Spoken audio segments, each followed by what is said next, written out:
prepared to talk about a topic that I refer to as DDD, demonstrate, don't declare, a really important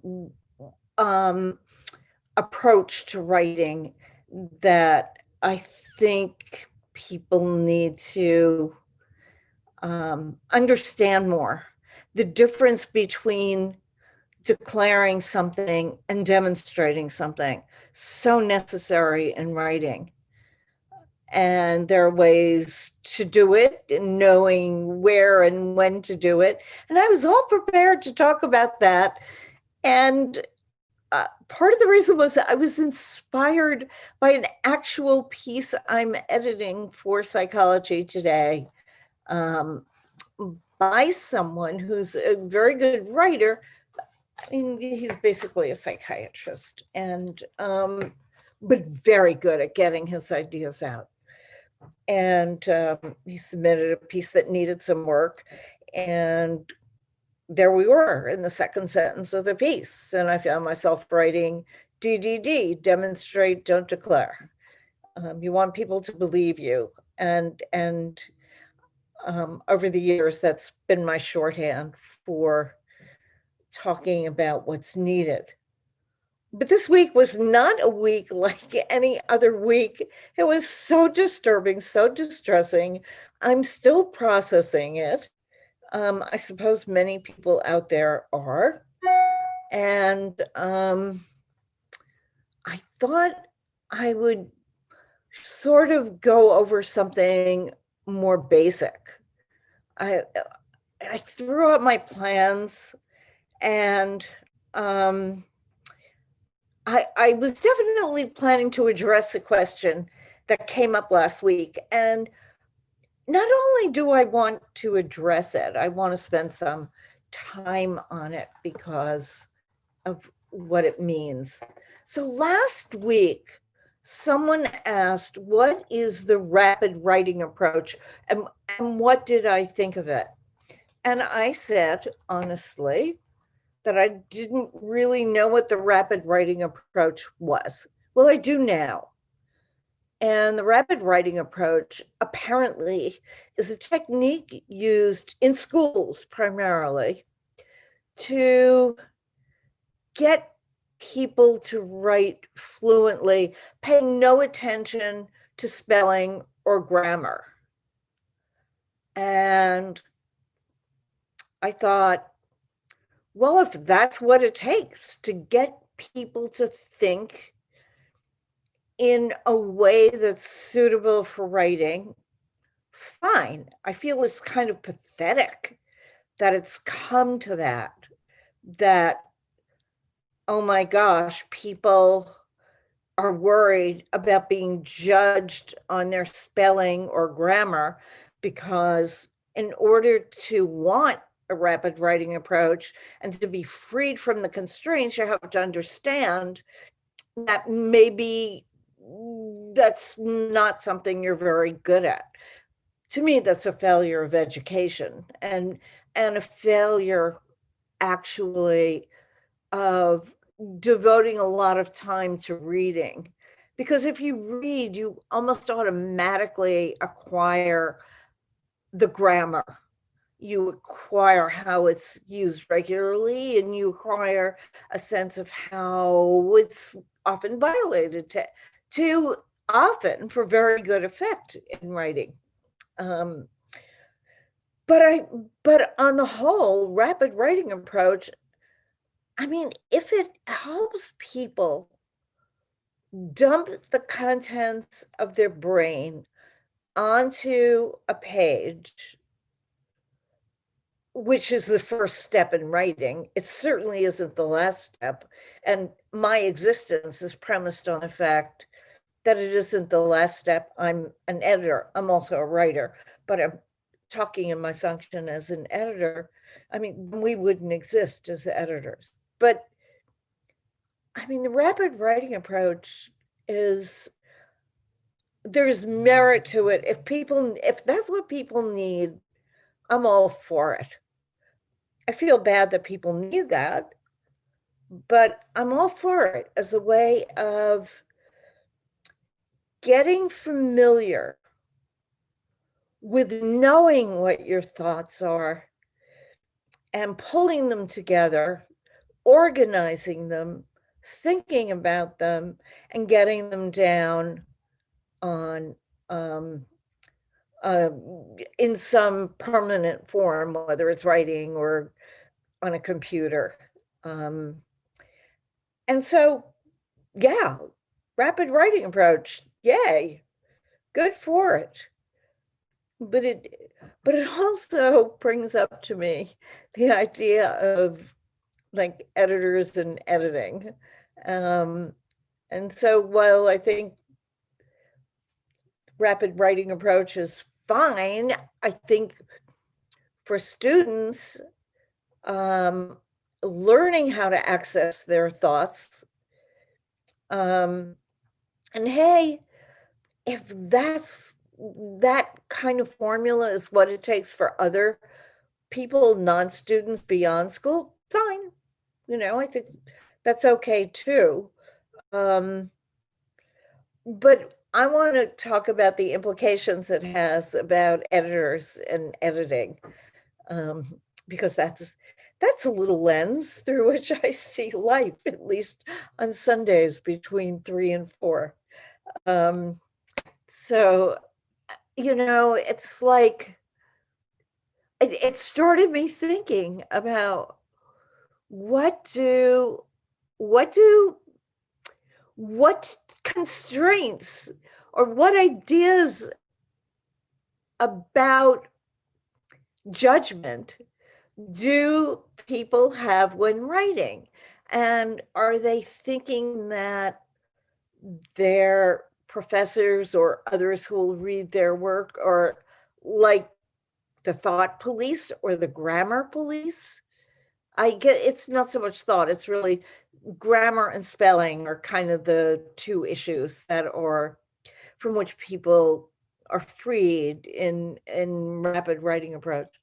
And I thought that's really kind of funny because it dovetails with the idea that so many people have about what editing is and good editing is. And I really want to say, and I've said it 100 times, I hope, um, on these Sundays, is that good writing incorporates editing. To a degree, we all need to be our own editors, at least for, I don't know, the first couple of passes, first couple of looks at what we've written. I mean, at some point, ideally, we have someone else look at our words. I mean, I am a top editor at Psychology Today, but I can assure you that someone else also looks at my copy. Um, and the editor in chief, I look at her copy and she looks at mine. And that's because we all benefit from having an objective set of eyes and an objective brain look at material from the perspective I'm going to talk about because it incorporates what goes on in the process of editing, which by now you should know I see as continuous with the process of writing. So, I mean, I really want to dispel the idea, if anyone still has it, that editors are a humorless bunch of grammar police, always on the lookout for everyone's mistakes. It's just not true.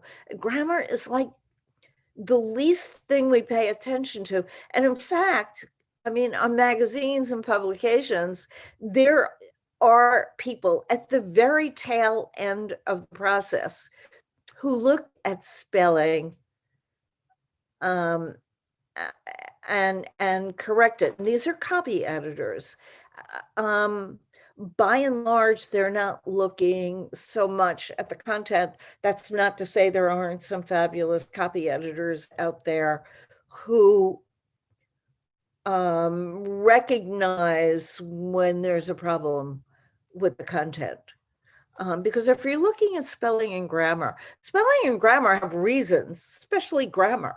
Grammar has a reason. There's a logic to grammar and the way you structure words, because it has to do with the way you structure thinking. So it's not arbitrary. And ideas can get lost and thoughts can get lost in bad grammar. And so even good copy editors are paying attention to what's being said and the meaning of things. And in correcting grammar, they're often correcting lapses in thinking. And all along the line, that's necessary by the writer, him or herself, but always valuable to have another set of eyes every step of the way to continue that process until it hits print. So the last thing editors are doing is really looking at spelling. But if it's the fear that people are looking and judging your spelling that's keeping you from writing, by all means, engage with some rapid writing program or project, or borrow the techniques and use it to think.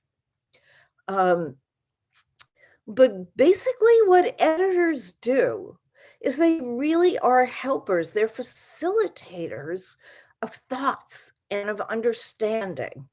And we renovate thoughts. And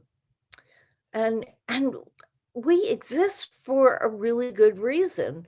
And that reason is that most of us, and I include myself in that us, most of us have blind spots about, it's not so much about our own writing, but when you're explicating an idea, you need to cover lots of aspects of it. And there may be questions that arise that you don't see, that need to be seen and need to be addressed for people to have a full understanding of whatever it is that you're talking about. That's where editors are invaluable, or outside readers, whatever you want to call them.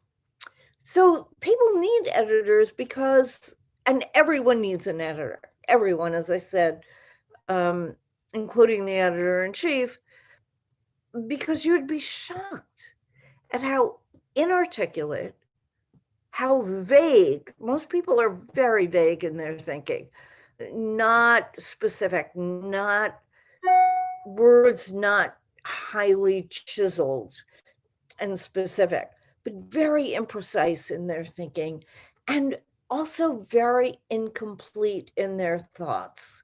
And in their thoughts, if it's in their thoughts, it's going to be reflected in their writing, because words mean something. Oh my God, this was a week when we all learned how much words can mean.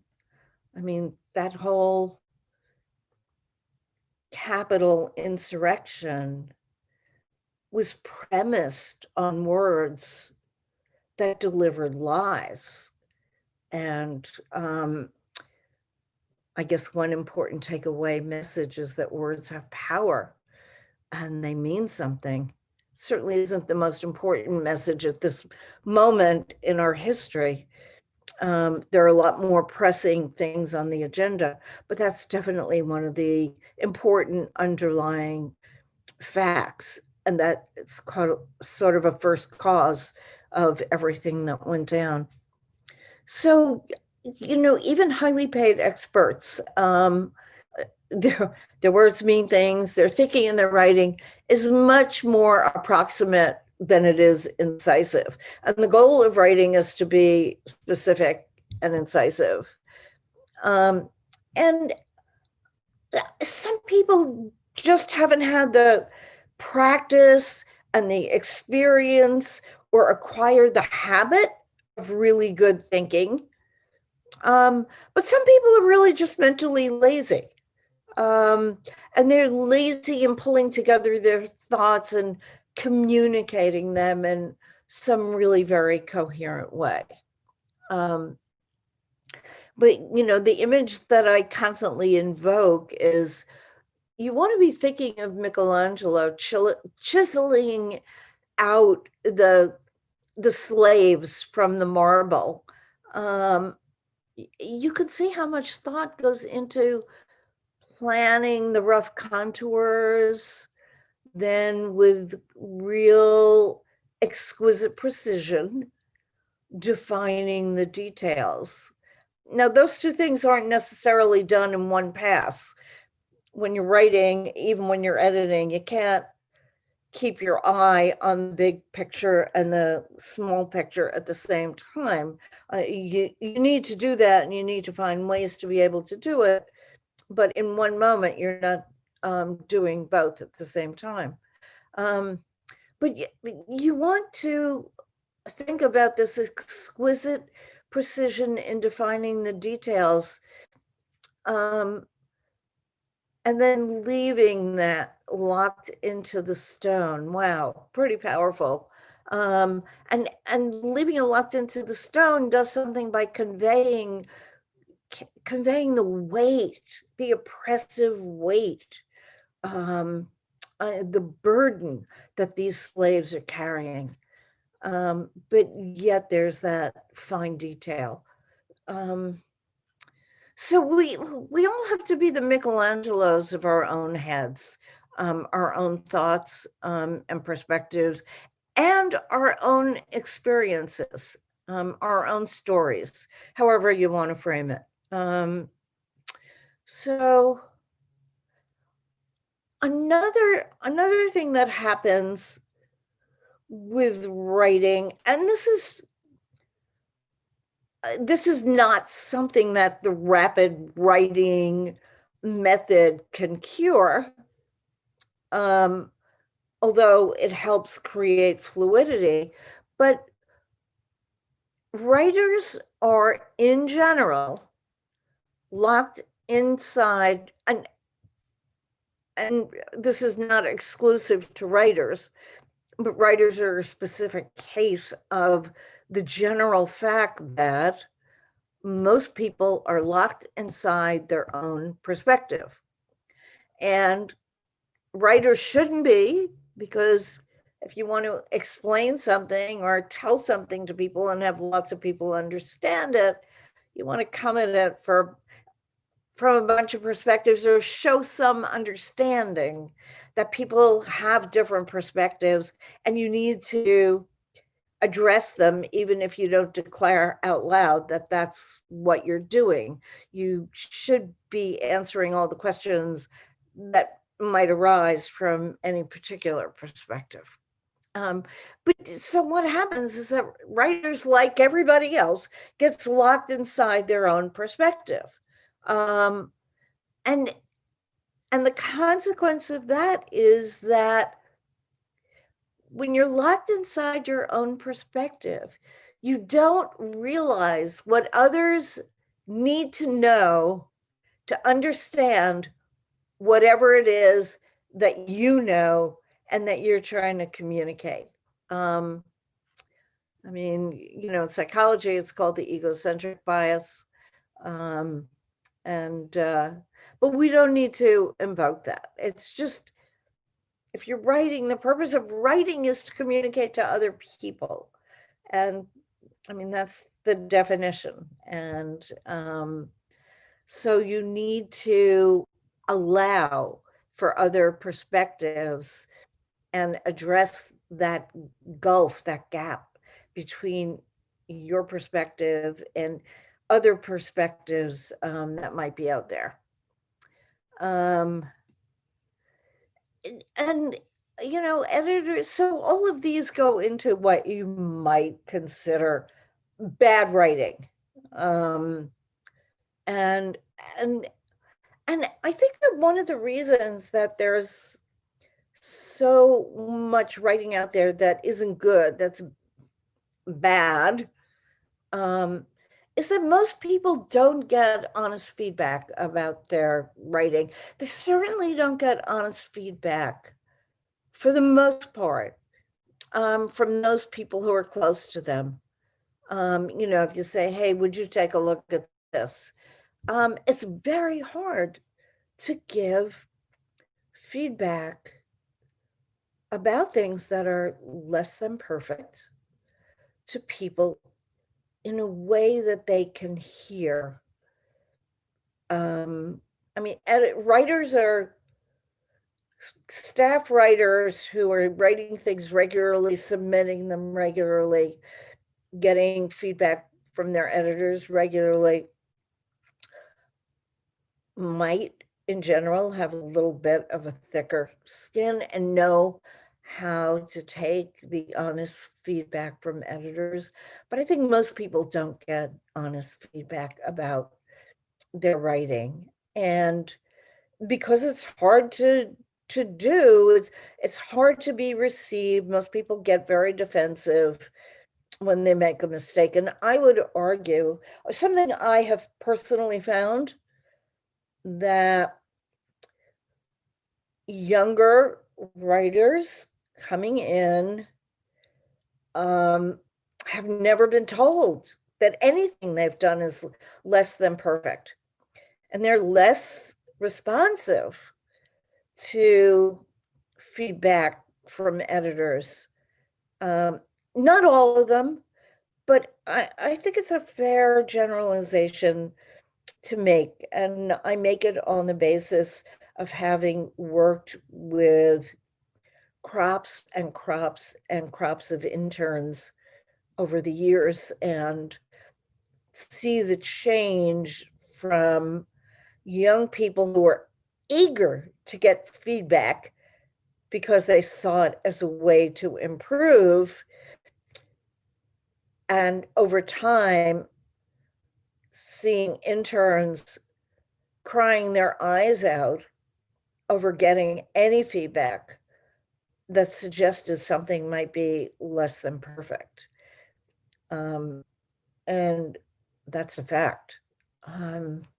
So that was definitely a change that I witnessed over time. So negative, if there's a way we could think about it as not negative feedback, but, developmental feedback, helpful feedback.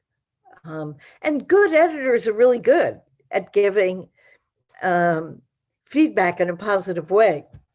Let me tell you that when a writer turns in a story to me and the article is a lot less than I expected, I have a choice to make.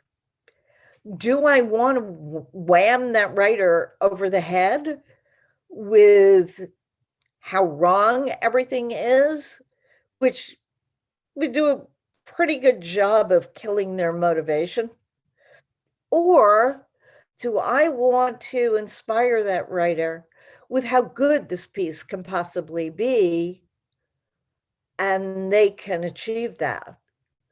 And so I see my job, I'm not being false. You should see the feedback that I will put in articles and give to writers. And I did it twice this week, 3 times this week.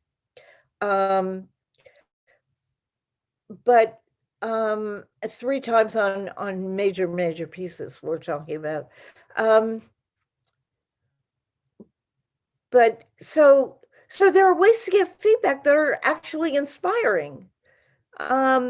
And I see the glimmers of possibility, and my job is to bring about possibility. And I do that as a matter of protecting myself. I say that almost facetiously, because I need to get a good job out of people. And I think my job would be a little harder if I whammed them over the head and said, oh, this really is bad, and this needs another run through your brain and through the computer. Now, a writer can conclude that another draft is needed after I have a discussion with a writer, but that's their conclusion after I point out not what's wrong, but what's needed. And usually I can construct the conversation about what's needed from what's there, so that the writer feels a sense of ownership of what is already existing on paper. And it's just a matter of doing more, adding things to it.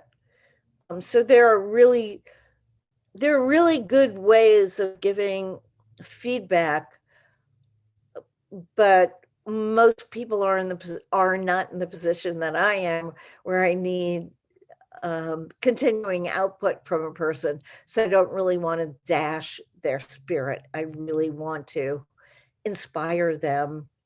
And I would do it anyway, because that's mainly my nature. That's what I would do in giving any kind of feedback to someone.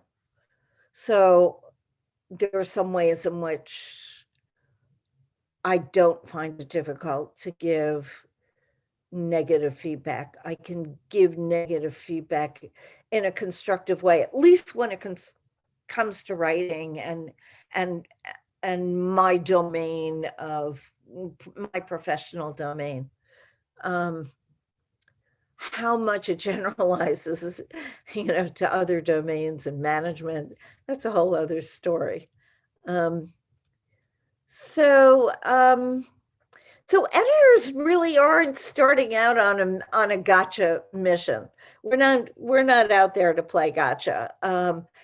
My job is to make the writer look good. My job is to make you look good, and I'm really good at that. Because I don't need the byline. I have lots of other stuff in which I have my byline, and I put myself into that. But I put myself into editing too. I usually have a great alliance with a writer, and I'm lucky that many writers come out of the experience saying, wow, that was great. I learned a lot. This was a really good experience, and boy, you made me look good. And I love when that happens. So the thing to know is that, there are a million ways to tell any story. And whenever I am editing, I get into a mode where I sit back and I let the writer take me on the journey of his or her creation. There are endless ways to tell any story. And that's actually something I've been working with the writer this week, one of the writers this week for Psychology Today, and got him to be confident in ways of telling the story that he didn't think was a strong point for him. And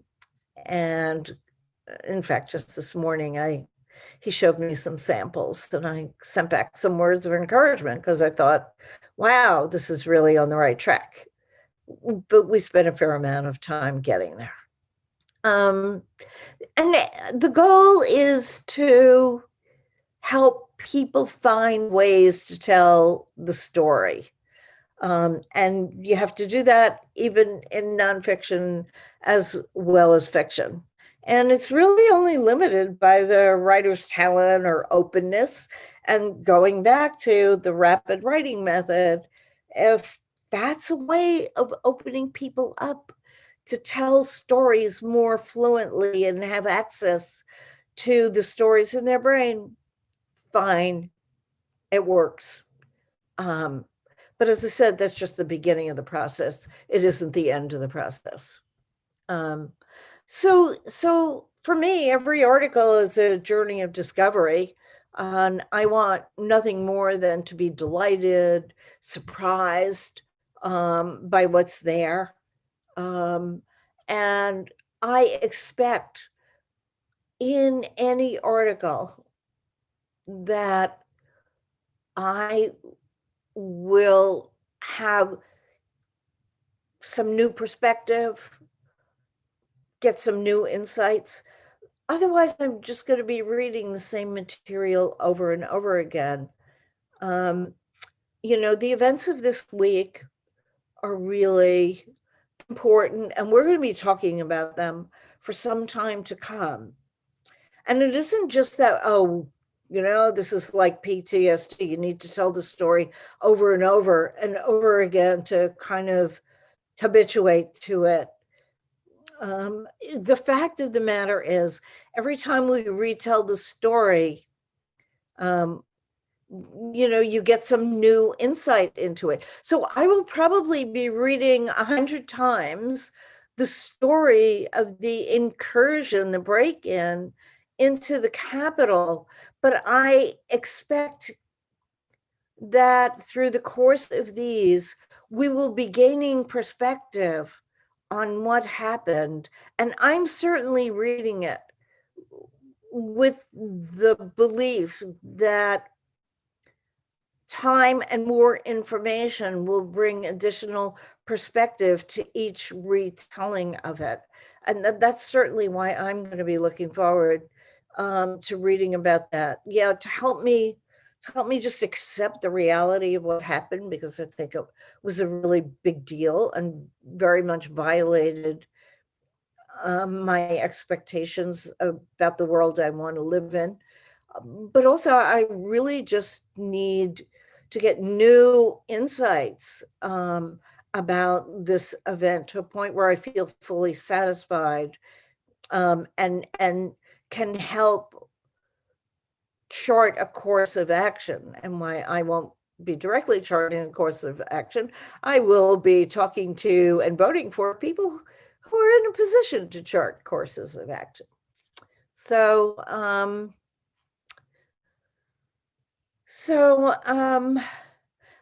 there as an editor for someone's journey if it hits any roadblocks. Someone may start out telling a story and sort of lose the path, and that's what editors do. We're not judging the spelling. We're there to get the story out. We're there to see what the roadblocks are, where someone stumbles. What makes me a good editor is when I can say to someone, this is good up to this point, and then I think you get sidetracked by trying to do this. I don't just say, hey, there's a problem here. I try to find out, to see what the problem is and how it sent the writer off course. So that's what editors do. We're not playing gotcha. We're playing help ya. So, I mean, I don't think I need to enumerate for everybody all the ways telling a story can go bad. I mean, I'd be happy to do that some other time, but just an acknowledgement that, we kind of get locked in our own heads. And so the goal is, by definition, we're all locked into our own perspectives and our own heads. And if you need the rapid writing approach to get fluid and do a brain dump and get all your information down into a document, great. And then what you need to do, it's all there. Whatever facilitates getting it out. Rapid writing, fine. Anything else, fine. I have my own methods. I can tell you about what I did when I was writing my book to facilitate that. But the point is that so you brain dump, you get everything down on paper, and then you start going through it, and you're going to have to go through it more than once. You're going to go through it a couple of times, looking for different things each time. So the first time you're going to go through it, and you're going to, I won't tell you what order you're going to do it. I'm going to tell you these are the things that need to be done. You do it your own way. You're going to go through it, and you're going to make sure that everything is there that needs to be there to explain what it is you want to explain, to tell the story that you want to tell. So you're going to go through it for completeness. You're going to go through it to make sure that it accurately reflects what you think. You're going to go through it to make sure that it tells the whole story. You're going to go through it to make sure that it answers the questions that could arise in someone's head, or resolves contradictions in the telling. And this is where you need some distance. You need to put it away for a day or maybe more. So you're going through it, and then you're going to go through it for the grammar, because grammar can make things very unclear. I'll just give you an example. I wish I had thought of this in advance. I'd put it up on the screen. But I was dealing with a writer who was talking about events, and there were a couple of characters, principles involved in the unfolding of events. And then he said, and he did this. I had no idea which character was being referred to. Who was the antecedent of that he? And it was plausible that it could have been more than one, but it would have meant drastically different things for the story. So there's a point at which grammar is really essential for the meaning of your story. And at some point, you've got to go through it, looking at some of the finer points of grammar. And I don't think Grammarly is the best tool. It's very mechanical in a way, and it misses a great many things. But again, it all starts with fluidity and getting the ideas out. And once you do that, and everything's out, uncensored, then you got to go in and you've got to start making things complete and clear. And then you're going to start shaping it. Maybe the way everything tumbled out of your head is not the best way to tell the story. I mean, and writers know that stories have leads and ends, and sometimes your lead comes toward the end of the story, or in the sequence of events of a story. Sometimes it's a quote. There are 1,000,005 ways you can begin something. So you're going through it over and over again, combing through it, straightening it out, pulling out the burrs. You're going to go through it for expression to make sure it reads smoothly. Hopefully you're paying attention to the rhythm of the words and the rhythm of the way the ideas unfold, because you want that to have a certain fluidity and help your story move along too. So there are many, many reasons why you're going over the dump of information that you've done. And so we talked about the rapid writing method. I mean, that's not something that I've ever needed, but every writer has their own way of gaining access so that they can get into a zone where they can write. Look, sometimes the words come quickly and the ideas come quickly, and sometimes they don't. But when I'm doing a book, and most of my books are fairly heavily researched, um, here's a technique I use that may be helpful to someone else. When you're doing a book is a long project, and you tend to chunk it off. Um, if you're writing a history book, you will maybe, in the course of telling a large story, you will chunk it off and you'll focus for a period on a certain incident. You've got to do a lot of research about that. You collect a certain amount of research. And um, no less true of the way I do my research in an article. And what I will do, or a book, and you're writing a book, you've got 10 or so chapters. They're all on different ideas or different facets of things, and I'll chunk off a portion of that, a coherent portion of that at a time.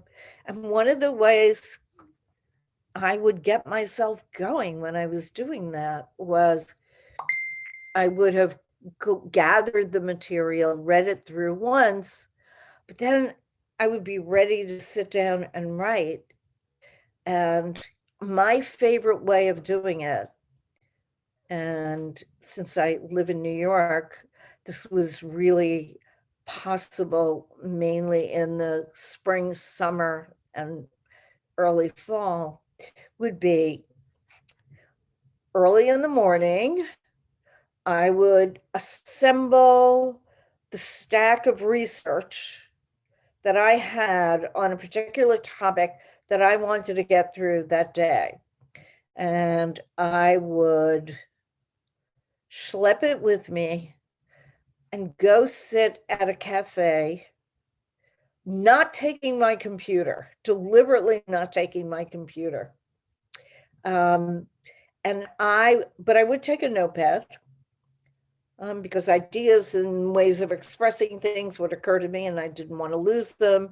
I wanted to capture them and put them down on paper. But I would sit at a cafe drinking a couple of cups of really thick espresso coffee. And I would read through these papers, and not having a computer, there would be a pressure building up to write. I'm assimilating ideas. I'm getting a good understanding. I've already read this a first time. Now I'm really getting ready to write. I've got to really immerse myself in this material. And I mean, the stack I may be going through may be 2 inches high, maybe 4 inches high. I'm going through a fair amount of material. And I'm letting the pressure build up in my brain to need to say something. And then at a certain point, because I don't have my computer there, and because I don't want to write out my book longhand, I pack up and I go back home, hit my computer, and whoosh, start writing. I've maybe made some notes, taken down on my pad, about how I want to approach or what I see are the really fine-grained elements of the section I'm writing on. And so I let that pressure build up, and that forces me to write. And that's how I approach writing a lot. And it's my technique. It's something I found very helpful when I'm writing a book or writing some longer article. And I don't need that starting from nowhere, let the ideas flow freely. But it is drinking in information, getting so much information, my brain is about to burst, walking the few blocks home and just very eager to get to my computer. There's that motivation because I want to capture what's in my head, eager to get to my computer and then sort of start writing. Now, I can't say that the momentum will keep up all day the way it started when I sat down at the computer. And very often it did. Very often I kept up till late at night. That's what writing books is all about. But whatever it takes to get that fluency of thought, that becomes really important to do. And that's my homegrown method of doing it. Other times my method is just sitting at a computer and writing an email that to someone important to me, about what I'm thinking about and what my perspective on it is. And then, because you don't want to send someone a 3,000 word email, pressure you're constrained by the form, and constraints are very often very helpful, because they force you to really crystallize your ideas and say things in a terse and coherent way, and that's often very helpful, and very often that will force insights. So those are the main methods I use, and I challenge everybody to write often enough so that they do get access to their own brains and they do know what they're thinking, um, and can, many of the times when they want to write, sit down and be able to do it. And it's one of those things that you only know how to do by doing it. You get practice doing it, and you remember the ways that work best for you, and you keep trying to replicate that method. So that's the long answer I have to what do I think of rapid writing approach. And it's everything that helps you get things out without being afraid of the censure of editors who really aren't there to censor anything that you do, but exist as a way to facilitate all the thinking and the writing you should be doing. So those are my thoughts for today. If anyone has any questions, I'd love to hear them.